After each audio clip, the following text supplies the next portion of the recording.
We have a 20-minute talk now on taking DeFi to financial institutions. Quite an interesting topic. So my name is Ajit Tripathi. I do institutional growth at Aave, and I have Rebecca Rettig, who is our general counsel, and she has worked with a number of DeFi protocols over the years. So hopefully we can answer a lot of questions in the room. So Rebecca, to start with, should we be taking DeFi to financial institutions? I mean, isn't the point of DeFi to disrupt the intermediaries?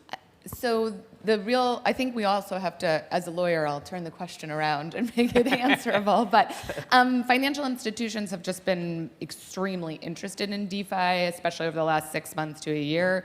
You know, we've gotten tons of inbounds. Just even when I was in private practice before I joined Aave, I had lots of inbounds from financial institutions wanting to learn about DeFi and be educated. And so whether we should be bringing it to them, they want it. And so we have to find a way to make it accessible for them. Yeah.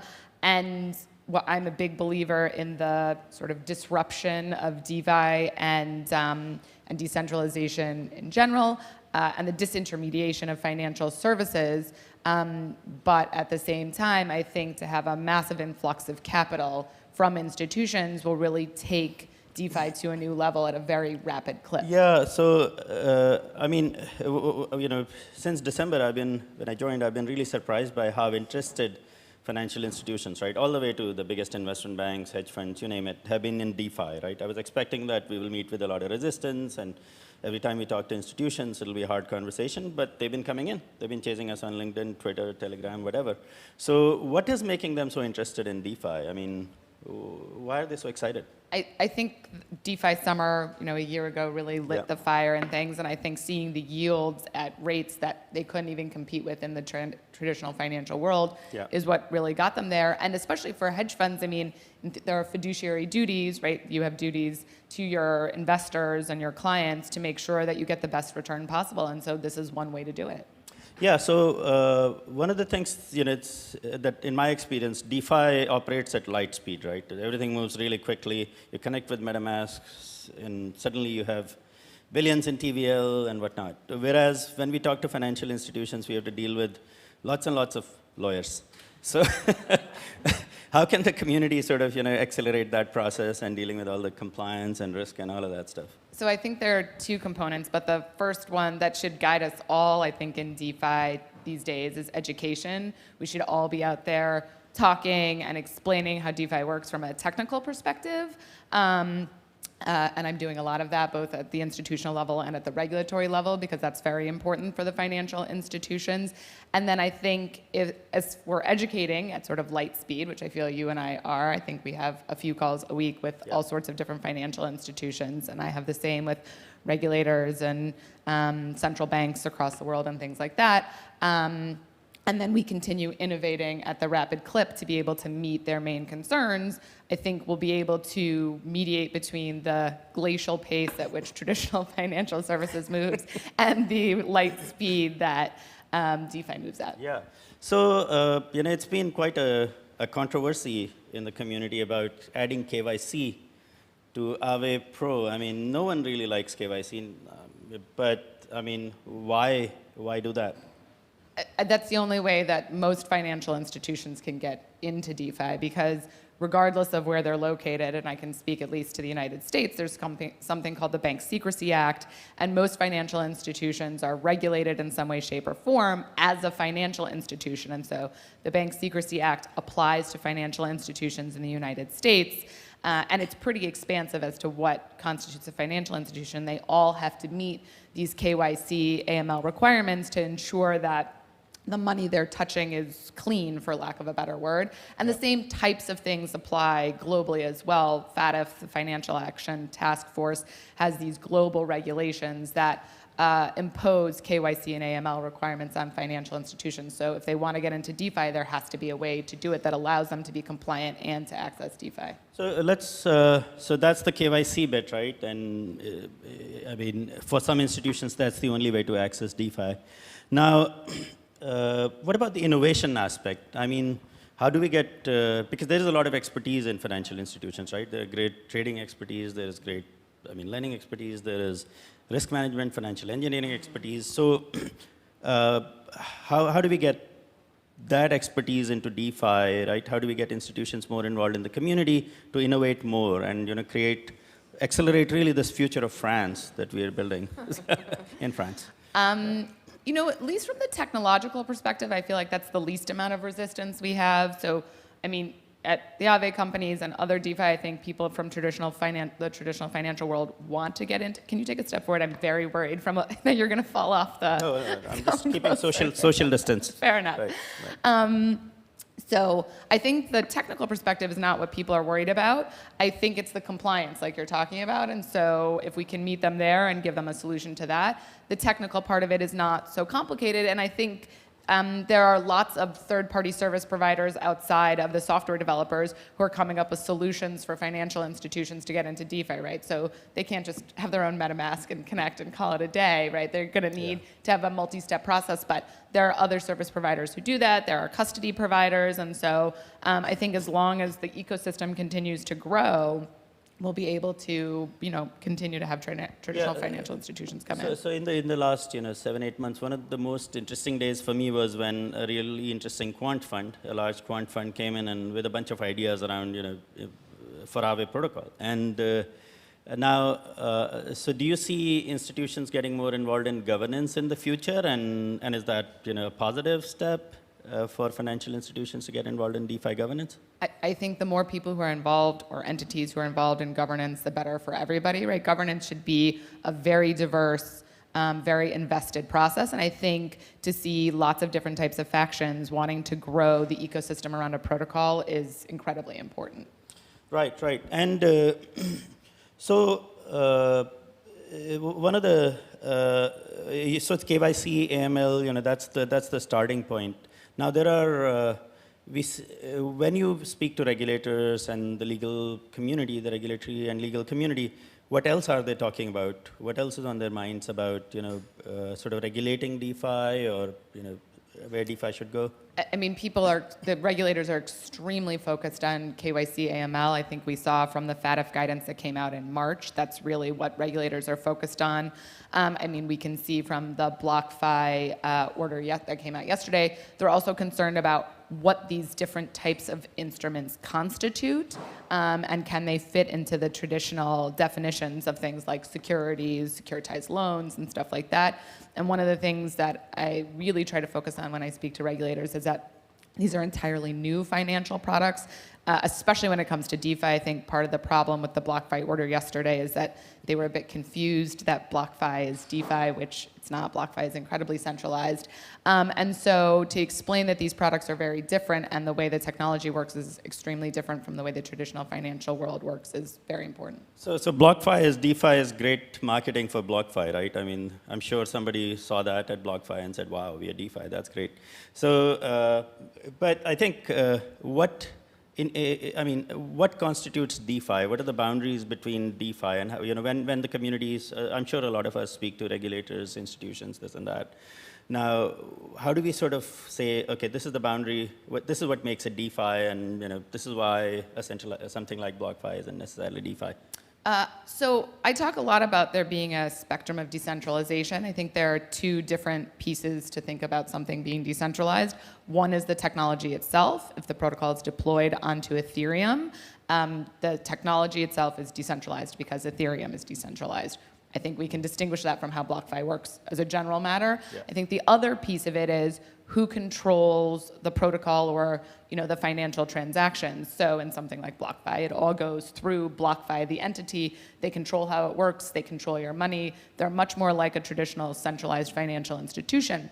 With something like Aave protocol, Uniswap protocol, any of these DeFi protocols, especially those that are controlled by governance, you have a diffuse group of individuals and entities who are making decisions about how the protocol works. They are completely non-custodial, which I think is also a really important key to decentralization and thinking about whether something is DeFi, because traditional financial institutions are custodial and have control over your assets. And so when these protocols allow you to keep control over your assets at all times, it's a very different type of transaction than in the traditional financial world. And then you referred to decentralized governance, right? So when we were designing Aave Pro or Aave Arc, and Arc is what's the thought process behind? I mean, we really emphasize decentralized governance, right? So even though it adds a layer of KYC, decentralized governance is at the core of the permissioned Aave. Now, how does that work? Do you want to share any insight on that? Sure. So I think there has been sort of public discussion about whether Aave Arc is really considered DeFi, since there is this permissioned layer on top of it, and there is at least a centralized actor who, one of the whitelisters who will be doing this KYC process. But I think, essential features of DeFi don't change, right? Aave Arc is going to be non-custodial to the. And at least, users can maybe decide how they want to deploy their assets.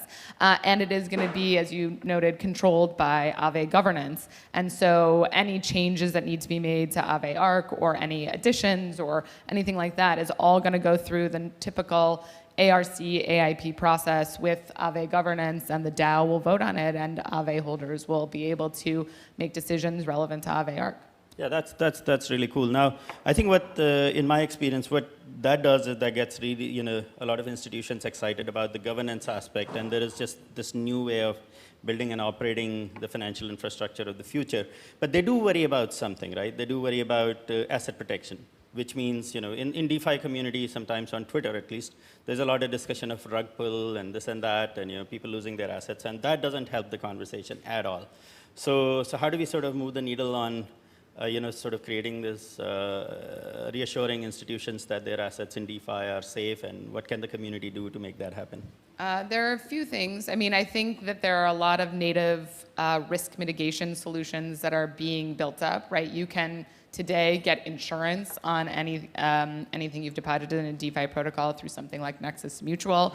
And there are other types of mechanisms that are being built up, like the safety module, which allows, is intended to allow for some level of protection in the case of a shortfall event or something like that. But I think the community itself has to be really committed to seeing it grow, right?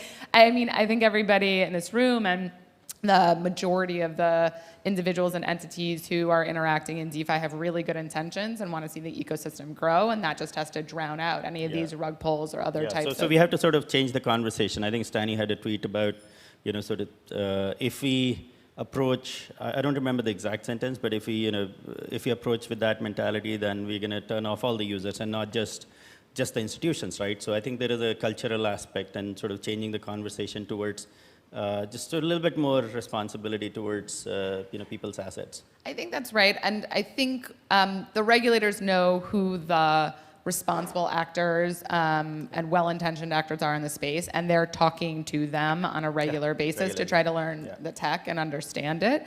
I will say, with respect to the states, they still need to be, in the United States, they still need to be educated, but federal and global regulators are really looking at the good actors. Great. I think we have some questions in the room. So. Yeah. Stani yesterday talked about credit delegation. How do you think about that? How that could interact with DCs and other funds or institutions with the Aave DeFi layer? Yeah, I think Stani talked about that as well, right? So a credit delegation in a permission context, right, where you sort of know the identities of the counterparties is a really powerful feature. And then it also de-risks. One of the things we learn, one of the things that comforts institutions a lot, slightly different topic, is that, in a permission context, the protocol is already very secure in a permissionless environment. And it's also, it gets even more secure when you sort of have the identities of the counterparties, right? Now, if you know who you are lending to, then credit delegation becomes really, really powerful off-chain, because you can have legal contracts in place, you can have lending agreements, this and that. So that way the protocol becomes the sort of infrastructure, right? And for liquidity, and I think it gets really powerful in that environment. Do you have any approaches there? Yeah, there's quite a bit of interest. There's a lot of interest. So I can't tell you anymore right now. You're gonna have to hold on for the news. Right. Any other questions? We can talk all day, so we do that. We do that. We do talk. We do talk all day, so yeah.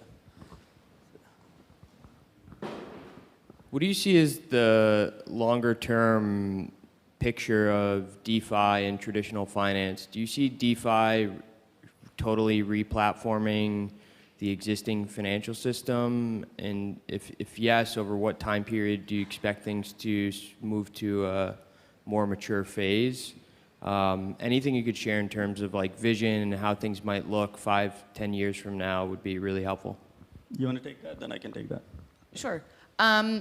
I don't think in the next 5 to 10 years we're going to see DeFi completely replace traditional financial institutions. They've been around for hundreds of years.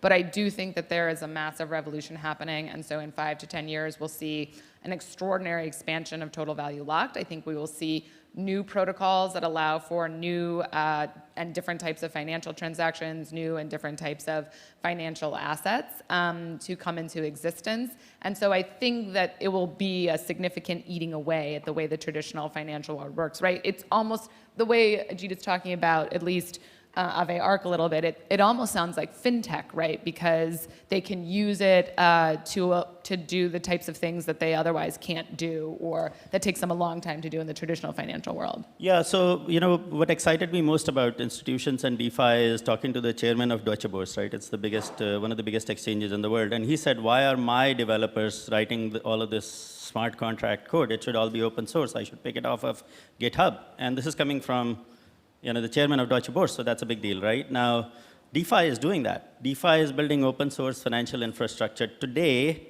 at the speed that I've never seen before, right? So I think what's going to happen is, market infrastructure, which is clearing, exchanges, right, and liquidity, and all of the financial engineering that's currently hidden in SecDB at Goldman or somewhere will come onto Solidity or other programming languages in blockchain, and we will see all of this clearing infrastructure and the market infrastructure move on the internet, and then fintechs can plug into that. So that's already happening, right, with people building front ends for Aave and front ends for other protocols and things like that. And I think once there's a broader understanding of both the power of it being non-custodial, at least by regulators and in the traditional financial world, it's going to grow at an even more rapid clip, right? Because custody right now makes both regulators and financial institutions feel very secure. But I actually think as long as there's security around how these institutions are holding their assets, they can see that there is actually benefit for it all being non-custodial. Yeah, so one more thing, it's in terms of the areas of tech and research that come up a lot in target institutions, there is identity,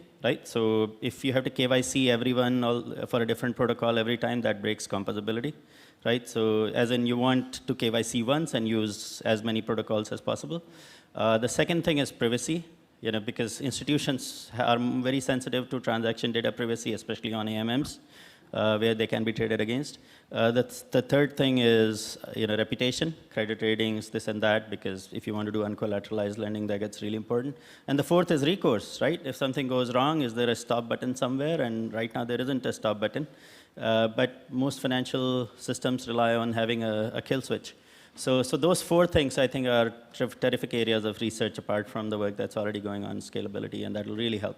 Yeah, and there are certainly other protocols that are thinking of doing deployments like Aave Arc with a whitelister and things like that. So depending on what whitelister they use or how we develop things forward, there can be this single KYC check that works for certain types of protocols as they develop their institutional grade version of it. And I think that will also accelerate this adoption that we're talking about of making DeFi, more than, or certainly significantly more than it is today. Any other questions? Because I have one. Right. I always have one. Right.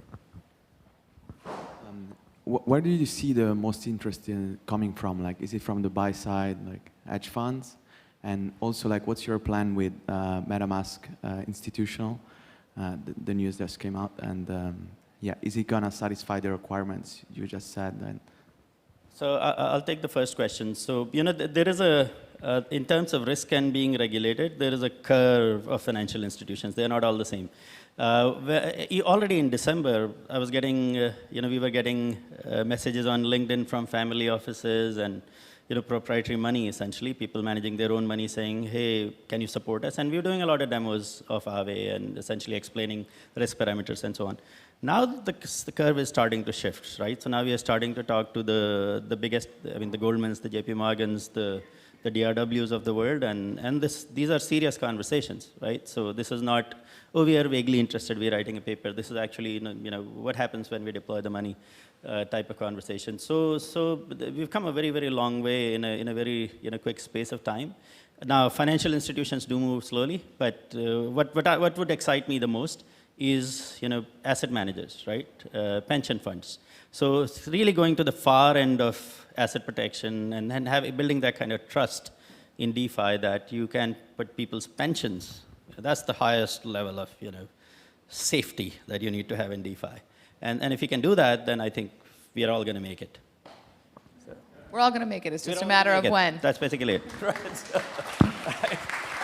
it. Yeah. If there are no other questions, I have one. Okay, just one. What excites you the most about, so in all these conversations with institutions and regulators, so regulators aren't always critical and worried, right? They're also saying a lot of positive things in our experience.